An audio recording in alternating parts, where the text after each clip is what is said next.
Sir, जिस तरीके का अभी सुप्रीम कोर्ट ने एक जो फैसला था योगी सरकार का नेम प्लेट को लेके, कांवड़ यात्रा को नेम प्लेट को लेके उसको जो स्टे लगाया है, जो रोक लगाई है, आप खुद सुप्रीम कोर्ट के एक वरिष्ठ वकील हैं, कैसे देखते हैं ये ओवरऑल फैसला? कहीं ना कहीं बताया जा रहा है कि ये जो फैसला था योगी सरकार का, समाज बांटने वाला, समाज के अंदर हिंसा फैलाने वाला फैसला था, जिसको सुप्रीम कोर्ट ने स्टे लगाया। ये जो बात कही जा रही है मीडिया के अंदर, खासतौर से विपक्ष की पार्टियां के जो बात करें। सबसे पहले तो मैं आपके व्यूअर्स को बहुत बहुत नमस्कार करता हूँ। मुझे समझ में नहीं आता ये कैसे ये मुद्दा बन गया, कैसे ये सुप्रीम कोर्ट पहुँच गया और कैसे सुप्रीम कोर्ट के जज ने अपने पर्सनल एक ओपिनियन देते हुए, एक पर्सनल एक्सपीरियंस को कोट करते हुए इस पर स्टे भी कर दिया गया। इसके अंदर सबसे let's go into the root. ये 2011 के अंदर ये यूपीए सरकार ने, जिसमें मनमोहन सिंह जी प्रधानमंत्री होते थे, उन्होंने ये रूल लेके आए कि कोई भी इटरीज, कोई भी बिजनेस एस्टेब्लिशमेंट है, वो अपना नाम, प्रोपराइटर का नाम, एड्रेस, कॉन्टैक्ट नंबर और लाइसेंस, ये सारी चीजें प्रोमिनेंट जगह पे वो डिस्प्ले करेंगी ताकि कोई भी कस्टमर आए सबसे पहले उनको वो दिखना चाहिए। तो इसके सिर्फ मोदी सरकार से पहले तो एक जो इसके मुजफ्फरनगर के डीएम साहब थे, उन्होंने इसका देखा कि ये बहुत ही वाजिब चीज़ है और इससे ये कानून भी है, उसको इम्प्लीमेंट किया था। अब आते हैं उस सर्कुलर की लैंग्वेज क्या है। उस सर्कुलर की लैंग्वेज के अंदर ये नहीं कहा गया है कि आप जी मुस्लिम ही लिखें या पारसी ये बोले।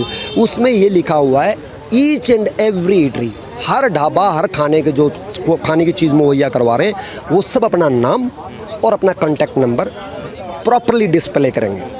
उसकी इंटेंट डीएम साहब की बहुत ही हॉलिस्टिक अप्रोच थी, ताकि उसकी जिम्मेदारी बनती है as a magistrate, he is a representative of the UP government, to ensure it is his duty to ensure maintain the law and order. It is not the duty because it is divided. It is one of the pillar, executive is one of the pillar. वो एक pillar है, independent pillar है। उसने जो decision लिया वो on the basis of the law लिया और उसके अंदर कहीं पे भी हिंदू, मुस्लिम, सिख, ईसाई, फारसी, बौद्ध कुछ नहीं लिखा। सुप्रीम कोर्ट ने जो बोला कहीं ना कहीं इलीगल बताया और समाज को बांटने वाला फैसला। आप खुद एक वरिष्ठ वकील हैं, कैसे हाँ। मैं अपने पे नहीं, आप तो लेमैन, आप तो लॉयर नहीं है। मैं ये कह रहा हूँ कि जो उसका सर्कुलर है वो ये कहता है कि ऑल द ईटरीज, उसमें किसी रिलीजन का, धर्म का नाम नहीं है, और वो भी on the based of the UPA सरकार। सोसाइटी को डिवाइड करने वाला फैसला कैसे? कहाँ से बताइए ना, उसके अंदर वर्ड लिखिए। अब भाई इसके अंदर मुस्लिम ही सिर्फ अपना नाम लिखेंगे, कैसे डिवाइड हो गया? तो उसके अंदर जज साहब को पता नहीं वो कभी इस बात को सोचा है कि नहीं सोचा है। अरे एक तरफ से सोच के सीधा भाई अगले 2 दिन बाद में रख देते उसको नहीं। अब ये 5 दिन के अंदर ऑर्डर की 5 दिन हो जाएंगे, कल 5 दिन के अंदर कुछ हादसा हो जाता, क्या जज साहब माई लॉर्ड उसको जाके प्रोटेक्ट कर दे? लोगों, कितने लोग मर जाते हैं उसके लिए। इसमें तो इतना ही होता ना, मान लीजिए उनकी बात को ठीक करे, 5 दिन तक किसी की ढाबे में कोई खाना खाने जाता, इतना ही होता ना। इसमें तो कितने लोग अगर जो ना, अगर कोई हादसा हो जाता है, ऐसा कोई इशू उठ जाता, कितने लोग मर जाते हैं, उसके लिए कौन जिम्मेदार होता? तो we have to see while passing ex parte order, you have to maintain the balance. तो क्या सुप्रीम कोर्ट के जजेस और जो ग्राउंड रियलिटी है, समाज की जो रियलिटी है, दोनों में क्या डिफरेंस है? ये दुर्भाग्य है, ये बहुत बड़ा दुर्भाग्य है कि आजकल के सुप्रीम कोर्ट के कुछ केसेस, जजमेंट ऐसे आते हैं जो कि धरातल में कुछ नहीं है। इससे बेटर है कि ब्रिटिश टाइम के जो जजमेंट होते थे ना, जो ब्रिटिश जस्टिस के द्वारा, जिनको गांव में कभी देखा ही नहीं, वो ब्रिटेन से आए रहे यहाँ पे, अगर उनके जजमेंट अगर कभी पढ़ के देखना उनको 1947 से 50 उससे पहले के जजमेंटों को पढ़ोगे ना, आप दंग रह जाएंगे कि कोई आदमी, गाँव में रहने वाला आदमी ही इस तरह का ऑर्डर पास करता। वो इतनी रिसर्च करते थे, इतनी इंफॉर्मेशन लेते थे नीचे से, और आज के दिन ऐसे ऑर्डर पास कर देते जिसमें प्रैक्टिकलिटी दिखाई ही नहीं देती है। नो, बताया ना मैं, इसमें इस केस के अंदर जो सी भक्त है, जो 50 किलो वजन उतनी दूर से 200-250 किलोमीटर से उठा के लेकर आया आपने, you just violated rights to know. Unfortunate, totally unfortunate. Court ने इसका ख्याल क्यों नहीं रखा? जो माय लॉर्ड्स, जो जजेस थे एग्जैक्टली ठीक है, वो एक तरफ पार्टी सुना, दूसरी पार्टी नहीं थी। क्या उनका अपना दिमाग नहीं रहेगा इतना बात का? क्या मेरा कॉन्स्टिट्यूशनल राइट नहीं है क्या? I must know what I am eating, who is my offeror of the food, ये मेरा हक नहीं है क्या? जबकि इसके अंदर बहुत ही सेंसिटिव मामला है, क्योंकि आपको पता है कि मुस्लिम 99.9% नॉन वेज होते हैं। तो उसका कौन सर्टिफिकेशन देगा? कौन उसके पेट से अल्ट्रासाउंड करके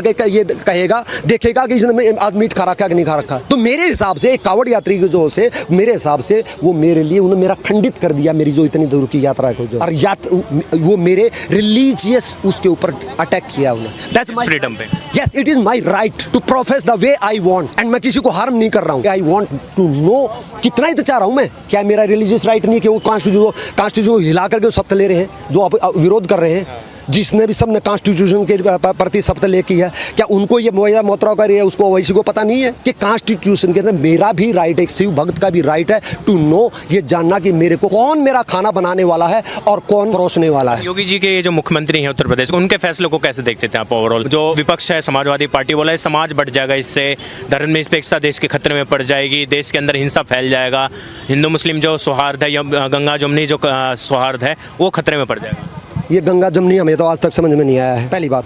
दूसरी बात, ये अखिलेश जी कह रहे हैं, अखिलेश जी मुजफ्फरनगर के हादसे कहाँ से पैदा हुए थे? दो भाइयों ने उनकी बहन के साथ दो मुस्लिम लड़कों ने बदतमीजी की थी, वो उन्होंने क्या किया था, सिर्फ जाकर के ऑब्जेक्ट किया था, भाई तुम जो ये क्या कर रहे हैं, क्या किया दोनों लड़कों के साथ में? सचिन और गौरव जो नाम, सचिन और गौरव को भरे बाजार में गर्दन को जो ना मरोड़ करके, गर्दन को ब्रूटली मरोड़ करके वहां पे मार दिया गया, ठीक है। उसके बाद में पंचायत हुई लोगों की, जो पंचायत से वापिस आ रहे थे इसके गंग नहर के किनारे ट्रैक्टरों में भर के, तो ईंख में बैठ करके उनको गोलियां चला दी गई। कितने लोग मारे गए? मुजफ्फरनगर दंगे की बात कर 2012। आई एम टॉकिंग अबाउट जब पुलिस ने उन दोनों को पकड़ा, उनको जो गौरव को सचिन को मारने वाले को, तो आजम खान एसपी के पास में जाके बोलता है इन लड़कों को छोड़ो, वो छुटवा के लेके आ गया। और जब बाद में हिंदू मुस्लिम का दंगा हुआ तो उस टाइम पे आजम खान के द्वारा एम्बुलेंस के अंदर हथियार सप्लाई किए गए। उस टाइम पे अखिलेश जी कहाँ थे? वो सौहार्दपूर्ण नहीं हटाया गया था। उस टाइम सुप्रीम कोर्ट कहाँ थे? उस टाइम पे चीफ मिनिस्टर अखिलेश यादव थे। अगर वो जो कंप्लेंट की उसकी बहन के साथ में जो बदतमीजी की थी, अगर एडमिनिस्ट्रेशन संज्ञान ले लेता और उन दोनों को वहीं पे ठीक कर देते तो ये इतने लोगों की जान बचाएगी, इतने विस्थापित कितने लोगों को जो तकलीफ हुई और कितना जहर फैला, कितनी विद्वेषता फैली। आप ये चाहते हैं अभी यहाँ पे फिर हो कि मान ले मैं शिव कावड़ जो है ना 50 किलो वजन इतनी दूर से 200-250 किलोमीटर लेके आए, फिर मुझे पता लगा कि मेरी कावड़ को खंडित कर दिया गया है और वहाँ पे फिर जो ना हंगामा मचे, फिर मार काट मच जाए, 10, 20, 100, 50 लोग पता नहीं कितने मर जाएं। आप वो चाहते हैं फिर दोबारा से? एक एडमिनिस्ट्रेशन सबसे सही डिसीजन दिया, ताकि कहते हैं prevention is better than cure and that is the duty of the administration. Supreme court ने इस चीज का नजरिया में इस चीज को ध्यान नहीं रखा। कहाँ किस चीज का रखा? वो कहते हैं कि जी नहीं, मुसलमानों के ढाबे साफ होते हैं, हिंदुओं के ढाबे तो सूअर घूमते हैं उसमें। तो ये सुप्रीम कोर्ट के जज की एक्सप्लेनेशन है। एक पर्टिकुलर एक ढाबे के अंदर उनको खाना क्या पसंद आ गया कि वो ये कह रहे हैं कि सुप्रीम कोर्ट की कॉन्स्टिट्यूशन बेंच के ऊपर बैठ के कह रहे हैं कि जो है ना मुसलमानों का ढाबा साफ है और हिंदुओं का ढाबा मैं नहीं प्रेफर किया, वो सफाई नहीं थी। और एक चीज़ और, मान ले सपोज करके जो एक मौलवी जी को मैं सुन रहा था मैं टीवी के ऊपर, वो ये कह रहे हैं कि जी कुछ लोग मुस्लिम है जो कि प्योरली जो है ना वो वेजिटेरियन है, उस नाम भी लिखा हुआ शिव ढाबा, शुद्ध वैष्णव ढाबा। अब सबसे बड़ी बात इशू वहाँ पे ये आता है, मान लिया टेक कर लिया आपने, सर्च कर लिया कि भाई जो कावड़ खाने वाला उन देख लिया पूरे ढाबे के अंदर जो कोई मांस या कुछ नहीं, बिल्कुल साफ सुथरा। सवाल यह तो उसके पेट को कैसे देखूं खाने बनाने वाले को कि उसने मांस खाया हुआ कि नहीं खाया हुआ, नंबर 1। नंबर 2, एक मुस्लिम के वो मेरे को पता नहीं कौन सी एक वो है, उसके अंदर एक प्रथा है, उसके अंदर वो ये कहते हैं कि जी सिर्फ अल्लाह के प्रति ही जो है ना प्योर खिलाया जा सकता, बल्कि जो इंसान है उनको प्योर नहीं खिलाया जा सकता, इनको तो अशुद्धि का है। इसलिए उनकी नीयत, वो जो थूक के खिलाते हैं, वो फ्रूट पे थूकते हैं, आटे पे रोटी पे थूकते हैं, उनकी नीयत गलत नहीं है। वो अपने जो मौलवियों ने उनको पढ़ाया गया, बताया गया है कि सिर्फ अल्लाह को ही प्योर दे सकते हैं, इनको जो ये जानवर ये जानवर है, ये इम्प्योर लोग हैं, इनको तो इम्प्योर करके ही देना तुम्हारी ड्यूटी है। भैया ये आपका विश्वास है, ये आपका धर्म का तरीका, आप अपनी माँ को, बहन को, परिवार को, आपके और जो जानने वाले हैं उनको खिलाइए थूक के। ये मेरा अधिकार है जज साहब, माय लॉर्ड, ये मेरा हक है जानने के लिए कि मेरे खान के ऊपर, मेरे रोटी के ऊपर थूक के, मेरे खाने के अंदर थूक करके नहीं दिया जाएगा मुझे, इसलिए भी मुझे जानना जरूरी है। फिर मेरी मर्जी है, वो नाम लिख दे, उसके बाद मेरी मर्जी है, अगर मैं फिरोज ढाबे पे खाना चाहूँ खाऊँ, it is my right, it is my right. अगर मैं कावड़ लेकर आऊँ फिर भी मैं कहूँगा नहीं जी मैं फिरोज ढाबे पे खाऊंगा, it is my right, nobody can stop me. आप खुद सीनियर एडवोकेट है सुप्रीम कोर्ट के, अगर मैं लीगल नजरिए से इस कानूनी उससे देखूँ तो क्या हर बार सेकुलरिज्म, धर्मनिरपेक्षता की जो बात होती है वो सिर्फ क्या हिंदू समाज जो बहुसंख्यक समाज है उसकी रिस्पॉन्सिबिलिटी है इस देश के अंदर, उसको ही कैरी ऑन करना है चीज़ें? देखिए ये responsibility each and every citizen of India की, ठीक है। और ये सेकुलरिज्म सबसे बड़ा फ्रॉड जो है सेकुलरिज्म का, एक कांग्रेस ने इसको वर्ड को इंडक्ट बेसिक कॉन्स्टिट्यूशन के अंदर वर्ड था ही नहीं, ये इंदिरा गवर्नमेंट ने बाद में पता नहीं कहाँ से बैकडोर से कॉर्पोरेट कर दिया इसको, जो है सेकुलर वर्ड हमारे यहाँ था नहीं। We each and everybody is equal, ना कोई हिंदू है, ना मुस्लिम है, ना सिख है, ना कुछ है। सेकुलरिज्म, एक माइनॉरिटी कमीशन, ये दो चीज़ें सबसे बड़ा अपराध कांग्रेस गवर्नमेंट ने हमारे साथ में किया है। सबसे बड़ी बटाई जो है ना वहाँ पे की गई है वक्फ बोर्ड से, सबसे बड़ी बटाई हमारे को हिंदू मुस्लिम में वहाँ बांटी गई है। अगर वक्फ बोर्ड वाले किसी ने जाके कह दिया कि ज़मीन जो ना वक्फ की है, वो बेचारी 60 साल से उस पर बो रहे हैं, ज़मीन बो रहे हैं, उसको know get lost from here. किसी भी कोर्ट में अपील या दलील नहीं हो जाएगी, सिर्फ वक्फ बोर्ड के अंदर जाएगी। वक्फ बोर्ड में उसके जो बैठे हुए हैं वो सारे मुस्लिम बैठे, मुफ्ती बैठे हुए हैं, तो वेयर इज़ द राइट।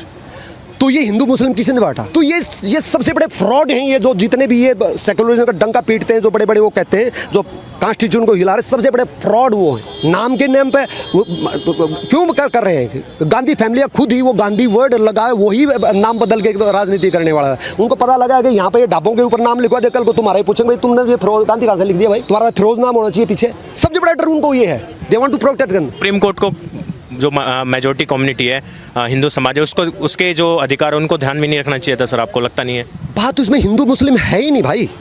ये ईच एंड एवरी सिटीजन का राइट है टू नो कि मेरे को कौन खिला रहा है और क्या खिला रहा है। ये मेरी मर्जी है, उसके बाद में मैं चाहूँ तो खाऊं। अब जैसे KFC हमें सभी को पता है मुस्लिम है, वो झटके का वो हलाल का मीट होता है, लेकिन ये चॉइस है इंडिविजुअल की। अभी KFC में जाता है भी ठीक है, उसको चॉइस है, वो खाता है वहाँ पे, हिंदू बहुत सारे खाते हैं वहाँ पे, तो ये इंडिविजुअल का राइट है, उसकी चॉइस है, नोबडी कैन स्टॉप। अगर मैं चाहूँ KFC पे खाने के लिए, नोबडी कैन स्टॉप मी। तो ये होना चाहिए, हर आदमी का अपना एक हक होना चाहिए ये जानने के लिए कि कौन क्या खिला रहा है, कौन खिला रहा है, जो कि वायलेट किया गया है। जो कावड़ के जो बहुत ही पवित्र मास माना जाता है, रमजान के टाइम पे जैसे मुस्लिमों को बहुत पवित्र माना जाता है, ऐसे ही हमारा इस श्रावण का महीना बहुत पवित्र। इस टाइम पे शिकार नहीं करते जो लोग, जो शिकार भी करते हैं, इवन मछली को नहीं मारते, मछली तक, क्योंकि उस टाइम पे उसके अंडे होते हैं उसके पेट में। इतनी तक भी उस सोच है ताकि प्रेग्नेंट कोई भी जानवर ना मर जाए। और ये पता नहीं लगता मेल है कि फीमेल है, जो आप गोली मारे या तीर चलाएं, ये तक भी है, कितना प्योर रखा जाता है। नंबर 2, ये अब ये कहते हैं कि जी कॉन्स्टिट्यूशन जो एक महाशय हैं जो कि पार्लियामेंट के अंदर शपथ लेते हैं और संविधान की कॉपी को हिलाते हैं। मैं उनसे एक छोटा सा सवाल अगर आप पूछ सकते हैं, आपके माध्यम से पूछना चाहता हूं, आपके पास में गांधी टाइटल कहां से आया? सबसे बड़ा फ्रॉड तो आपके परिवार ने किया हुआ है। आपकी दादी का जो शादी हुई थी फिरोज से, गांधी ने जो नेहरू जी तैयार नहीं थे तो गांधी जी के मैं अपना नाम दे, गांधी जी बैरिस्टर थे, पता नहीं कैसे उन्होंने बढ़ाए, उनको कानून नकल थी कि नहीं थी? कानून में 8 साल तक के बच्चे को ही अडॉप्ट कर सकते हैं, अडॉप्ट करके ही नाम दे सकते हो। वो मैरिज के टाइम पे लपड़ा, वो पता नहीं 25, 26, 27, 28 कितने 30 साल का थे फिरोज, कैसे उन्होंने गांधी लगा दिया उसके पीछे? वहीं से ही फ्रॉड चल रहा। नाम बदल के तो परिवार ने हमारे को इतने साल राज कर दिया भाई। अदरवाइज तो इंदिरा फिरोज होना चाहिए था, राजीव फिरोज होना चाहिए था, राहुल फिरोज होना चाहिए था, प्रियंका फिरोज होना चाहिए, गांधी नहीं होना चाहिए उनके लिए। तो इनकी दुकान ही जो है ना गलत नाम लिख के, फोर्ज्ड नाम लिख के चल रही है। तो ये चाह रहे हैं कि हर किसी की फौज नाम लिख करके चली जाए। ये राइट है, इन्होंने कह दिया, ओबीसी ने कह दिया, मोहित्रा ने कह दिया कि डिस्क्रिमिनेशन है। डिस्क्रिमिनेशन पहली बात तो सर्कुलर में पढ़ा, उसमें कोई भी हिंदू मुस्लिम सिख ईसाई बौद्ध जैन कुछ भी नहीं लिखा, पारसी कुछ नहीं लिखा हुआ, तो कहाँ से डिस्क्रिमिनेशन होगी? उन्होंने कहा कि सब ने अपने नाम लिखने हैं। दूसरी बात ये आ जाती है, ये उनका इकोनॉमिकल बहिष्कार किया गया है।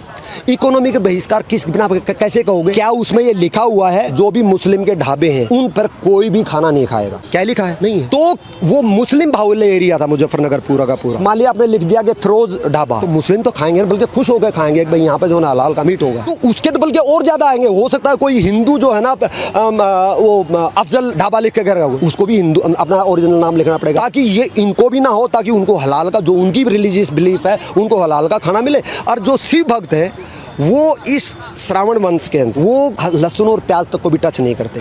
नॉट ओनली दैट, नहा के खाते हैं, नंबर 1। नंबर 2, जो खाना बनाने वाला है वो भी शुद्ध होके, नहा के, धो के, फ्रेश होकर के तब खाना बनाता, इतनी तक की उसके अंदर वो है। तो ये उनका तो राइट है, इकोनॉमी राइट, ये वो जबकि वायलेट नहीं हुआ जैसे मैंने एक्सप्लेन किया। लेकिन क्या ये एक शिव भक्त का जो कावड़ लेके आ रहा है उसका हक नहीं है? उसके बावजूद भी एक ये है महुआ मोहित्रा, जिसको आप जानते हो, वो टीएमसी की सांसद। अरे कहाँ की सांसद है भाई? पिछली सांसद तो जो ना उसकी डिसमिस होने पर आ रही है कि जो और पैसे लेकर के, और वो जो क्वेश्चन थे वो बंगाल के उसकी कॉन्स्टिट्यूएंसी या बंगाल स्टेट के उनसे रिलेटेड नहीं थे। एक बिजनेसमैन जो बॉम्बे में बैठा हुआ है, दूसरे बिजनेस जो बॉम्बे में बैठा हुआ है, एक बिजनेस से पैसे लेकर के दूसरे बिजनेसमैन के अगेंस्ट में वो पार्लियामेंट के अंदर क्वेश्चन पूछ रही है। बहुत बहुत धन्यवाद सर हमसे बात करने के लिए।